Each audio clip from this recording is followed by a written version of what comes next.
and most of all, you serve the ordinary person because, you know, they work hard, they follow the law, and, you know, things that for some of them are not very good these days. And that's when legitimate government comes in. It's not a matter of pitting one side against the other. And also, he's out in the state and talking to, engaging Democrats, Republicans, and Independents. He can't win in Montana with Democrats alone, so he has to expand on that. And one of his answers is to represent everybody. The other is to be out talking to people, working with people. He was able to accomplish a number of things, and you'll mention some of them, I imagine, with the legislature that was slightly worse in numbers than the Iowa legislature, including, most noteworthy, he was able to get Medicaid expansion passed. What drove the uninsured rate from 16 to 7, something like that? 20% uninsured to 7. 20 to 7, which is amazing. And here's an example of how he does things and how he got that done. He went out to a small town in Montana of 1,700 people to talk to him about this. And he said everybody knew he was coming because the Koch brothers had called everybody and mailed everybody and told them 3 things. Steve was coming, Steve was terrible, and Steve was going to ruin their health care. So he gets out there to this town meeting, talks to them about his Medicaid expansion. And he works with the administrator of the hospital, and he speaks second and says, you know, 40% of our patients are not covered by insurance. I'm not sure how long the hospital can function that way. And then a few speakers later was their equivalent of a county supervisor who said, this hospital saved my life 3 times. If we lose this hospital, we probably lose this community. So in this town meeting, they decided they wanted to support Medicaid expansion. This Republican state representative was with them at the town meeting. He was one of the ones that crossed over to provide the margin to get Medicaid expansion in Montana. The point there is how he does things, but the key point too is that Steve is incredible in terms of listening and relating and connecting with people. In recent years, we found out how important connecting with people is. This is a guy that can do that and do it well. So, Steve, continued welcome to Iowa and welcome to Lynn County, one of the great places in Iowa, one of the great Democratic centers. You know, it's just good to be with you, my friend. And why don't you take over and say a few words. Thanks, Tom. Thanks, Brett. Thanks, Senator Hogue. Thanks all of you for pulling this together. And it's interesting. Tom sort of understates in some ways that, and I'm not sure that all of you know what you have with Tom Miller. Because good. Because when I was a baby lawyer in the Attorney General's office, well, I became Chief Deputy. But first time I met him, he's like, I'm Tom Miller. I'm like, you're the Tom Miller. For me, it was like meeting Paul McCartney. Because candidly, and when I got elected Attorney General, I brought some of my staff up to Iowa to learn what the Iowa AGs was doing with forward contracting and bag pricing and stuff. Because if you look at a lot of the major power that attorneys general have, from when they did tobacco, to the banks, to Microsoft, even the opioids, it's been your AG that led and actually was the teacher for all of us. So I feel so lucky for the 10-year friendship and to learn so much from Tom along the way. And I so appreciate our time together here. And I've been, just in the last couple of days, we did a fundraiser to take back the house. We did some work for Rob Sand. Senator Hogue, when I walked in, he said, so what have you been up to? And he goes, well, I'm not even working much. For the next 100 days, I'm working to make sure that we don't leave 1 day short, and you take back the House, and you have the potential to take back the Senate. And I think that's exactly where Iowa's focus ought to be right now, is that you can take back some of these statewide races. Met Tim Gannon, great guy for agriculture. He can make a difference. Rob Sand can make a difference. You're going to get Tom Miller and Michael Fitzgerald back. So the potential really, and I don't want to talk too much about beyond that, but you need to be focused for the next 100 days on what you can do in Iowa because life will get a heck of a lot better if you have all of these folks and a different governor here in your state for sure. But in looking forward for the next 100 days, I'll take a little bit on my story and take you back. As Tom mentioned, so 2016 was not a good year for all of America. Iowa, Donald Trump won by 10 points. In Montana, I was run against a guy, self-funder. More ads were run than any state in the country. Donald Trump wins by 20 points, and I win by 4. 25% of my voters voted for Donald Trump. And a whole bunch of Democrats, well, when we were in Dubuque, that county hadn't voted for a Republican for president since Eisenhower. And there's a bit of an inclination among Democrats to say, what's wrong with those voters? As opposed to, what are we not saying to folks that ought to be voting with us? That they're voting against their own interests along the way. And that's also the same way I win is the same way I govern. Bless you, Representative, and bless you, Senator, for being in the minority. My Senate is 32-18, and my House is exactly what you guys are, 59-41. Yet, we got Medicaid expansion through. We got, after 15 years fighting, an earned income tax credit through. So now 80,000 more Montanans have a little bit more relief. Record funding for education, where states all across the country are gutting higher education. We're a state that we froze college tuition and increased the investments. Same with our K-12 system. First time funding for public preschool. Never once compromising a woman's right to make their own health care decisions. Passing a law that was, and I had a history of that from the Attorney General days, we passed a law with that Republican legislature that said if you're going to spend money in our elections, 90 days before you have to disclose where that dark money's coming from. Even the Koch brothers stayed out of our elections last time. And the lesson, I think, our state elections, the lesson I think that hopefully you all in Iowa can take from this, because at times it does seem dark, certainly national. But first of all, if Democrats aren't showing up, if we're not actually going out, as Tom said, I can't win by just saying, where are all these Democrats, I'm going to drag them to the poll. I have to engage with folks. I have to talk about the public good versus narrow self-interest. In a state like Montana, that's public lands, that's public education, it's a great equalizer. My 3 kids go to the same schools that my wife and I went to. And it's public participation and representative democracy. Making sure that people recognize that on election day, I don't care how wealthy you are, we're all equal. And we need to make people feel empowered that that matters. We got to show up. We actually have to show up in places where not everybody will agree with us, but that's how we win elections. Excuse me? Oh, yeah, sorry. No, no, no. I'll get moving. Be careful. I don't throw an elbow.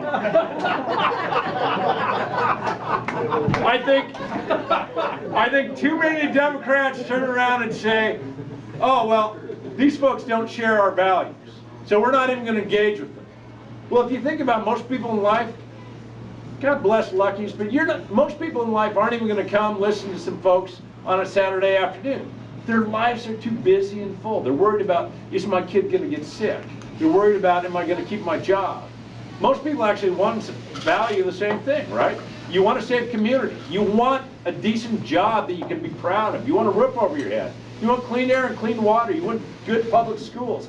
You want to believe you can do better for your kids or grandkids than you're doing for yourself. And that's been the American dream, and those are the values that Democrats have traditionally fought for. I frame stuff in those values and how we'll bring it forward. And it's not enough just to be against. I think, candidly, in so many ways, and especially when we look at what's happening with President Trump right now, that this country's breaking. Our economy is broken. When I was a kid, well, let's say 1973, 90% of 30-year-olds were doing better than their parents were at age 30. Today, only half of 30-year-olds are doing better than their parents. So you work hard, you play by the rules, and you're not getting ahead. So they look to government to fix this. And government's not fixing this. They feel that it's bought and paid for by special interests. Dark money alone increased 6,000% from 2004 to 2012. It's that outside money that's influencing those elections.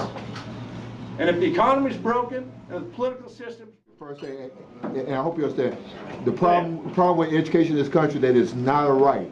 and it needs to become a right. And maybe Montana could be the first state that does that. That's very, because we're talking about, again, I'm gonna repeat myself, we're talking about apprenticeships, free college and all that. If you don't graduate from high school, all that stuff is meaningless. And K through 12 is very important in terms of bill. And really, this country should go for 100% literacy. And maybe I should have the literacy rate in Montana is high, but maybe that's another thing. I'm making suggestions to you. No, I appreciate that. And another thing, maybe Montana should be the first state in the union that has 100% literacy in its population. Those are just suggestions. I'm suggesting this because you're in a position to do it. And well, thank you for your time. I sure appreciate it, and don't kid yourself that I also have more vetoes than any governor in the history of Montana stopping bad things from happening. But I'll tell you something too, as, I don't know, the social studies teacher probably had to sneak out. Yeah. I mean, one of the things that we got through last time too, when you talk about that pathways, is 90% of a child's brains develop before they even enter kindergarten. Right. If you're not kindergarten ready, you're half likely to be reading at grade level by 3rd grade. If you're not reading at grade level by 3rd grade, you're 4 times more likely to drop out of high school. I could take you to my state prison. There are co-occurring issues, but 85% of those folks did not graduate from high school. We've got to, and I finally got Montana to start down this path, we have to publicly fund quality preschool even before they get to that K-12 system, because that provides them, basically, our children, the platform of that great equalizer of education to start moving up that ladder along the way. We've also now made it so it's about, I won't get the right numbers, but we've taken a lot more of the college classes into high school, dual credit, not just AP, and it's not for the overachieving kid. It's for that kid that was never told that he or she was college material. And if they can have that experience there, we have students graduating with an associate's degree in welding from high school. They can go out immediately the next day and get a dang good job. And we got to recognize that not everybody's going to go to college, but people need the skills to climb that economic ladder, and unfortunately a high school degree isn't going to be enough in a lot of places, for sure, I think. Yes, sir. Governor, based on your experience with healthcare in Montana, sounds like you did a really good job there. If you were in a position to do something about it, what do you think our chances of getting single payer Medicare for all might be? First I'll talk a little bit about Montana, then I'll take it directly to your question. Yeah, in Montana, we're the last state legislature to expand Medicaid. We also did it in a way where our Department of Labor will reach out to individuals that just got health care. No punitive, but say, let's start to address some of the barriers and challenges that you have. And as a result, Montana's led the nation, 9% increased workforce participation of our Medicaid population. Uncompensated care has dropped 50%. States that didn't expand Medicaid, their rural hospitals are closing at a rate 6 times higher. And the sort of the conservative myth that everybody forgets is they're paying for folks without health care, but it's the emergency room where it's most expensive and they're waiting until it's the biggest problem. I think where we ought to begin and continue, and it's interesting because last year as the administration was trying to sabotage the Affordable Care Act, we actually pulled together, it's 4 or 5 Democrat governors, 4 or 5 Republican governors, and the one independent Alaskan said, here are ways to stabilize things, build off it, and move forward. Because often in Congress and DC, it's about speeches and tweets. As governors, it's really on the ground where you have to deal with it. Let's begin with the core principles that we all agree. We ought to have quality, affordability, accessibility. And we are the only industrialized country in the world that doesn't have that for everyone. And how we get there to that next piece, whether it's a single payer, whether it's Medicare for all, whether it's enhanced, because a lot of employees like their own coverage. Let's not divide on that, but let's stick with those core values of here's what we want and start moving our Congress along to get there. Do I think that right now Congress would get a Medicare for all? Absolutely not. Does that not mean then, okay, let's say where could we get affordability, quality, accessibility for all, whatever it looks like? I think we have to get there. Yes, ma'am. Hi, my name is Laura Bell, and I'm the secretary of the Lake County Democrat. Fabulous. And I would like to just run a little example by you, a real world example from my world. My business causes me to be involved with folks that live in Sri Lanka. You're familiar with Sri Lanka, a little island country off India? And you would think that we would be able to have at least what they can have. In Sri Lanka, you have public health care. If you're sick, you go to the doctor.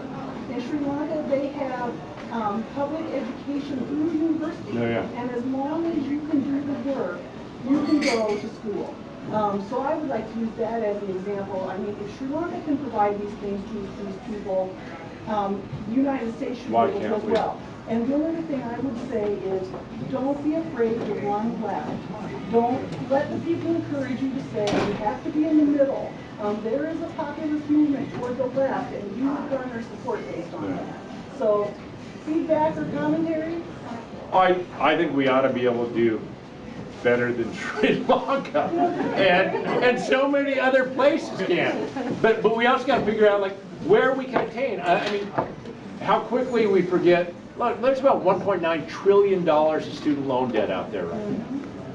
I'll be darned if that's not the same amount that this tax cut just burdened onto these kids. And figuring out how we actually meaningfully advance. I fully agree that part of though being progressive is where can you make progress. Right.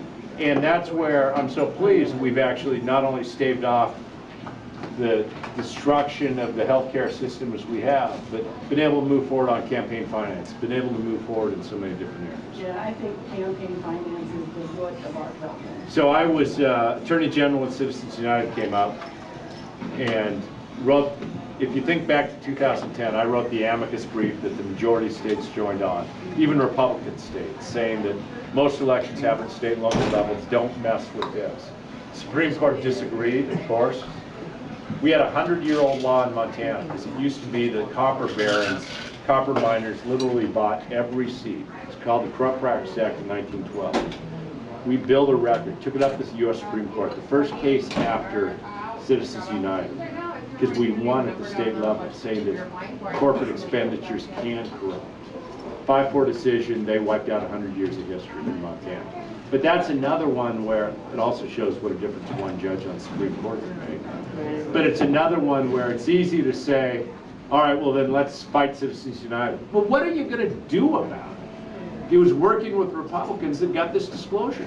Or I just signed an executive order 2 months ago that said, if you're going to contract with the state of Montana, if you're giving money to 501c4s, you have to disclose all of it. I'm not going to ban you from contracting, but at least if our elected officials are going to become like NASCAR, you know, labels all over, we ought to know who's buying them, for God's sake. And once we can do that, that's when people start feeling that they can impact the system.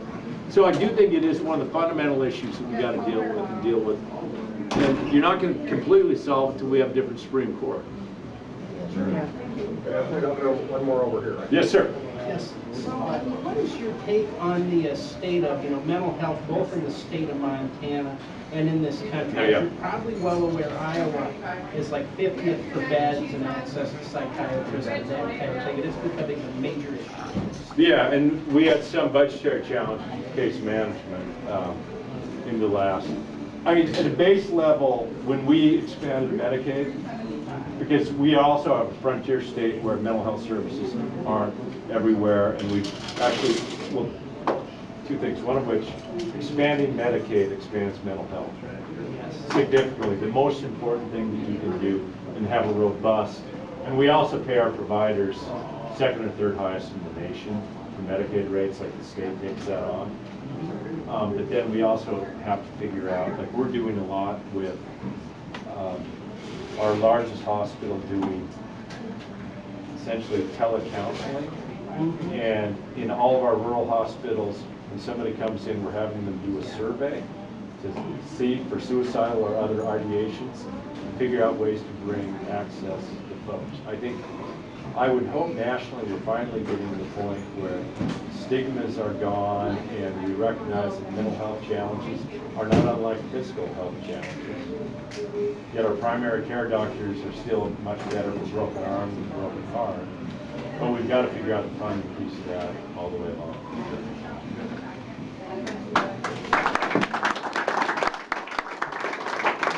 I'll only close with, you always have so many people that visit Iowa and try to make some odd nexus or connection other than Tom Miller. So I didn't tell you that my great-grandfather moved to Henry County, Baltimore Township, Lowell in 1853. I won't tell you my great-grandfather ran a little country store in Lowell through both world wars, and I won't tell you that my mother was born in the Tumwa. Great to be here.